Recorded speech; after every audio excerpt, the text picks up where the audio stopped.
303-666-9020, partsbreakers.com.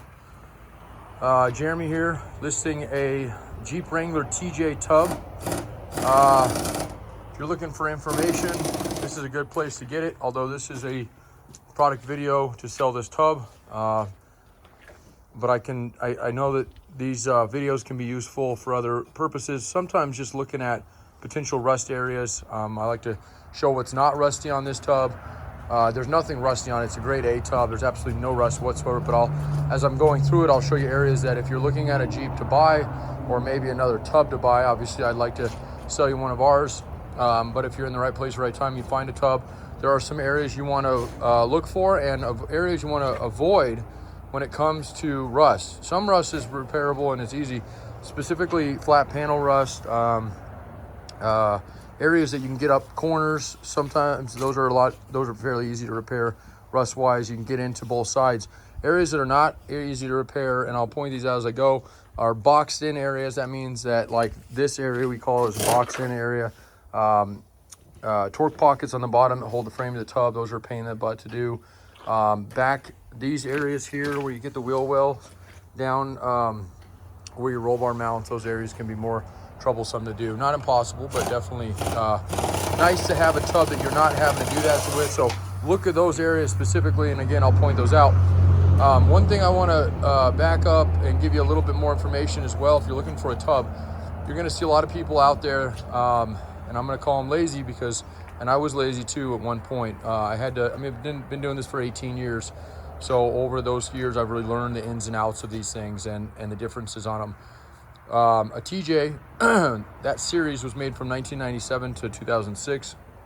And it's really cold out today. It's like 20 degrees. I'm out here washing tubs, so wheezing a little bit. I apologize. But so they're virtually the same, but there's so many differences. The wiring is weird on them.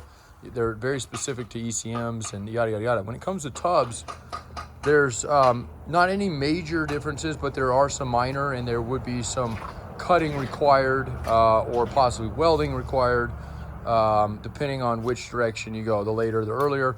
And then there's just the 2002, which is like literally on its own. And I've always put them 97 to 01 and 02 to 06. But recently I found out, and I knew this all along, but it just never clicked. And then all of a sudden, I did one myself. We did a swap, and I was messing with it. I was like, oh, there is something different. So I'll point that out here in just a second, okay? So first thing and foremost is this one is a 12 of 02. So this one is likely going to be an 03 tub. I bet this is titled as an 03. And I can tell you how you spot that very briefly. But ultimately, it's who's selling it. So 1202 is such a late manufacture date that you're always going to be into the next year. You got to imagine they put that sticker on it, and then it takes so long to get out, and so they title them as usually the year following. If you get an early, like an 02 of 02, 02 of 02, something like that, and a lot of times those will be the same year. Okay, so that's something to keep in mind. Again, that's not a big deal. If you have a 2002, this is your tub, or excuse me, if you have an 03 to 06, this is your tub. If you have a 97 to 02, or specifically 97 to 01, 02 being on its own, and then 03 to 06, you can use this tub. And I'm going to show you what the differences is right now. So first and foremost, in 2002, and this is why I used to list them this way, from 2002 to 2006, the inside heater box, what goes underneath this dash here, well, there's no dash, but obviously when there is a dash, it goes back here. It's a big box, right? Big black box in there. They redesigned those. So it used to have a blower motor that would stick out right here. And so in order to use this tub on an earlier TJ, you would essentially take the cutout and you could just trace it and then cut it out, and you'll be good to go. Obviously, nobody's really gonna see it. It's kind of deep down in there in your engine compartment. It's not really gonna be that noticeable, if that noticeable at all, and that depends on how you do it. If you hack it up, it's gonna be more noticeable. If you don't hack it up, less, and maybe impossible to notice. So that's one of them, and it's very minor. And then the other thing, and this is what the recent, it wasn't really a discovery, but I knew it all along, but I wasn't listing them like this. And I thought, this might be a pain in the butt for somebody. So in 2003, they went to a completely different redesigned rear seat. And they look like those right there. And that's a little far out to see. There's one on the end there. Those are all 03 to 06. They use what we call a bar seat design, meaning it's got a bar that mounts the thing on the front. And they got a little safer in those years. That was when I think they were doing more crash test stuff and making sure the rear seats were safer. So little ones back there and whatnot. Hold to the floor a little bit better. I think less chance of coming out. So they redesigned, and so they went to a 4 latch.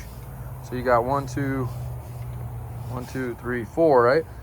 And there's little brackets. We have them for sale usually, and they mount there. Okay, so that right off the bat is how you can tell. And 97 to 02 is got a, let me remember this. It's got a little hook on the back. They mount here, and then forward, they have like this pivot spot. And when you look at them, you understand why they went away from it. It's really not that secure. I mean, I think they work fine, but they redesigned them for a reason. The wheel wells are slightly different on them. Okay, the cutouts here.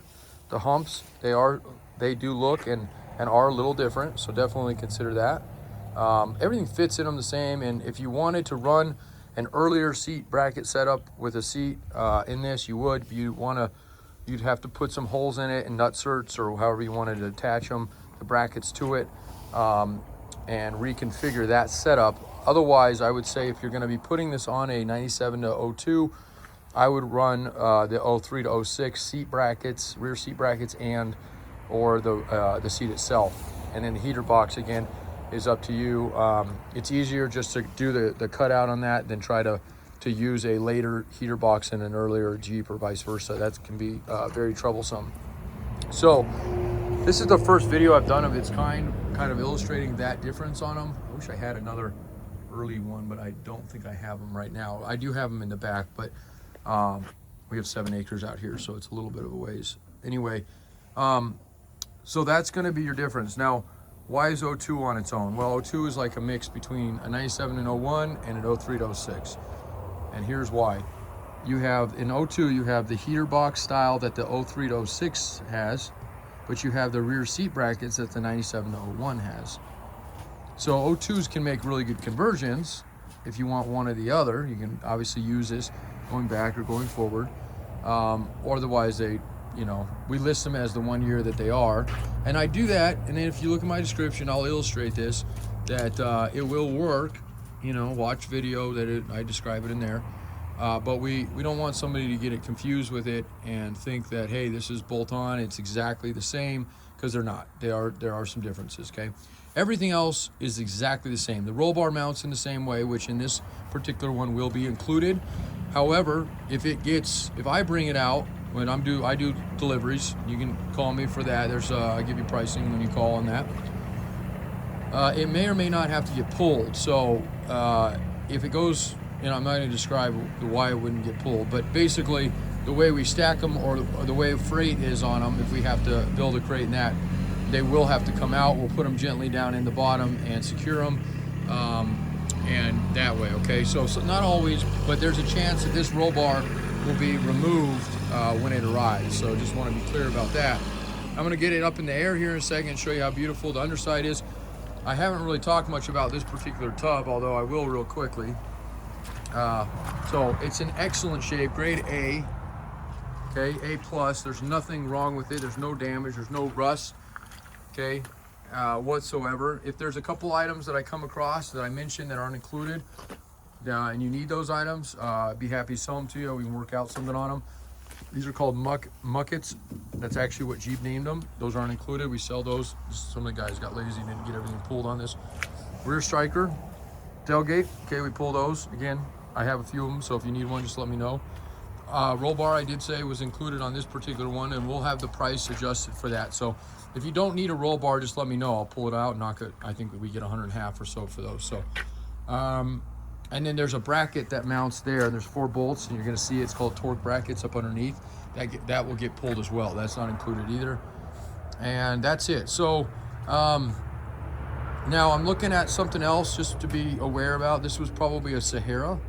And the way I can tell that is because it's got nutserts down the side here. It could have been for an aftermarket side step of some kind. But those also will hold on depending, and I haven't looked at this one. It didn't have flares on it when we got it. That could be the factory trim for a Sahara Jeep. They have a body clad molding that goes on the bottom down there that mimics a side step. So let me get it up in the air. I didn't get that for some reason when I washed it. I got a 4,000 PSI 300 degree hot seat, but I completely, in the 20 degrees out here, forgot to do the firewall. So it needs to be washed, but otherwise it's beautiful. So okay, so I apologize, this video is a little bit longer. If you're just going for the tub in it, you know, overall condition of this particular tub. But when I get the opportunity to show or educate people on why things are changed on these things, I like to do it, and this happened to be the first one. So, all right, torque pockets. If you're looking at a Jeep to buy or a tub to buy, this is an area you don't want to mess with if it's got rust. It's very expensive. It basically needs the whole torque pocket. It's a huge panel you have to buy. There is a company now making them. Just like everything, it's Chinese crap, but that's, I mean, there might be somebody else making them better now, I don't know. It was a Taiwanese something, and we tried them, and they were a joke. So, and they're really hard to replace. We do cut these out of tubs that are severely damaged, but have good torque pockets. I don't have very many of them on hand usually, but I will sell a pair of these, and they are expensive. And like I said, they're body shop wise, they're very hard to do. And usually it's cheaper to replace a tub than it is to replace one of those. I don't know what that's hanging down there. I'll have to pull some sort of sticker or something. I just washed it so you can see the drip of water coming off it. So that's one area I would steer clear from. That's probably the biggest area. And obviously if it's a Jeep you're looking at, those are really hard to see. There are some tall tale signs along the sides of them that start cracking or rusting. But obviously there's a bushing, there's a big rubber bushing that isolates that, and it sandwiches them up in there. Really hard to see if there's rust in there, but it is an area to look for. The other area, it's obviously you're gonna have a roll bar mounted if you're looking at a Jeep, and it's hard to see if the floors, we call them the pads, are rusted out. But a tall tale sign is to look in these rear wheel wells. This one's obviously perfect. I almost lifted it too high, now I'm having to reach way up. But you can see there's not even in the pinch wells, there's no rust buildup at all. But look there, that's a common area. And if the torque pockets along the sides are bad, you're probably dealing with torque pockets back here. There's two more. These are all what secures the frame to the tub. So, you know, it's easier if you don't have to mess with these. And on this tub, which usually there's at least one broken bolt, there's none. So that little skirt area is just metal. You can bend it back real easy. I think just from sliding around on the trailer, they got a little bent there, but that's, like I said, it's easy. You can see it, it's super thin. It's just a skirting piece that covers the back from the tub to the frame. And then of course the exhaust skid, which we usually pull and sell anyway. This one's a little bit bent, so we'll leave that on there. You can pull it off and replace it if you want, or just straighten that one out. It's just tin, it's just for the exhaust pipe that runs down the bottom. That's the bracket that will get pulled. We sell those, they're like gold, they're really hard to get, and usually rusted out, so if you need them, I can get you one of those, not a big deal. Okay, you can see how clean the tunnel is under here, super clean. There's not a spot of rust on this thing. This is probably the cleanest tub we have in at the moment. We've had a few really nice ones that have sold already, but as far as TJ Tub, this is up there, and probably one of the nicer ones we've had in years. I mean, we get nice ones in, don't get me wrong, but they are getting far and few between and whatnot. So that does it. I'm going to take a couple photos while I'm down here. Give you a little quick, if you don't know us, if you know where we are and you watch videos, you can just kill the video here. But I always like doing these so we can continue to grow. 7 acres, rust-free Jeep parts. We buy, I would say 90% of all of our Jeeps that we buy are unwrecked. They all come out of the Southwest. I feel like that's the best place to buy them. I've been doing it for 18 years out of that area. The company's been around since 1984, the year I was born. Yeah, that's it. This is our little itty bitty shop where a lot of stuff happens in it.